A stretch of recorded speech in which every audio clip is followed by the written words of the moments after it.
Before AMI, I was freelancing with a lot of other architects, and I was just sort of participating in architecture the way everyone else does, taking projects and then doing some design work and some drafting and, hoping that the clients liked what we did. But really, there was a lot of projects that never got built because of budget constraints or just timing constraints or other constraints that the client didn't really make us aware of.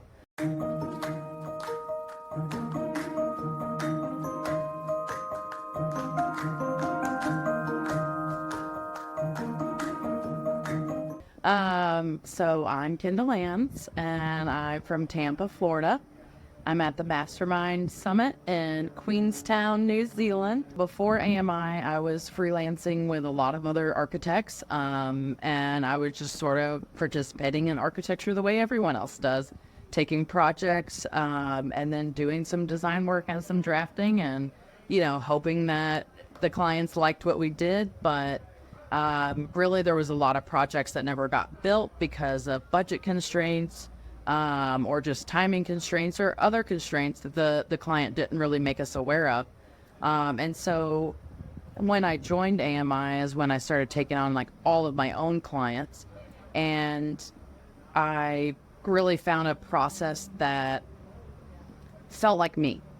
And so it felt like it was the way that I wanted to do architecture. And honestly, that's what attracted me to AMI in the first place. And so once I started seeing success in my own process and getting really excited and fulfilled about doing, architecture my way, that's when I actually, decided I was going to become an architect officially.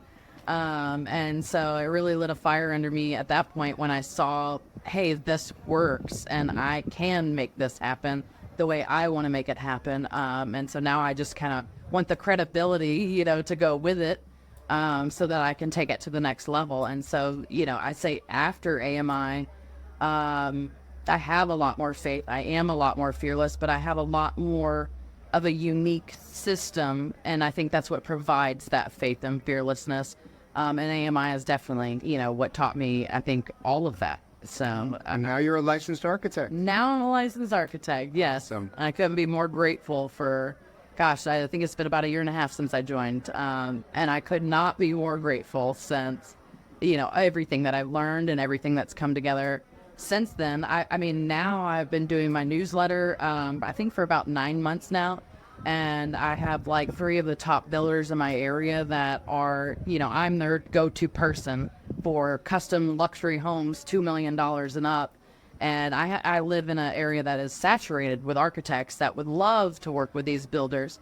And so just after putting them on my newsletter list to have that kind of traction is just absolutely incredible. And then the client experience, my gosh, I think that's the best part of it is, seeing the reaction on the clients' faces and the way they describe their project and their home. It's so much more personable and goal-oriented and, just sort of their life design in a way. And so I'm really helping them achieve their dreams, which is what we all, I think, strive to do as architects. But AMI has given me a system to really formalize that and implement it in a way that the clients kind of really understand and can follow, and that allows them to not be stressed about the process. And so they feel like, hey, I'm achieving my goals, and, Kendle, the architect, is helping me get there. So the reaction from the clients, honestly, has been the best part of the entire experience. And so you've developed and named your process. You call it the design DNA method. Yeah, I call it the design DNA method. And it's all about going much deeper than the superficial kind of requirements that clients often come to you with. So they'll say, I want this many bedrooms or this many bathrooms and this many features. But the design DNA method is really about what their overall kind of life goals, personal goals are, family goals are, and how we can embody that in their design.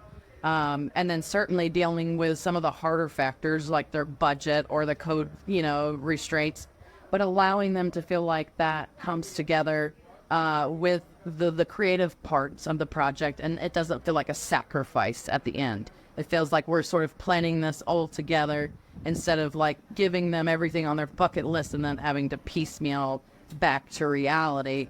You know, we start with reality and we build the dream from there.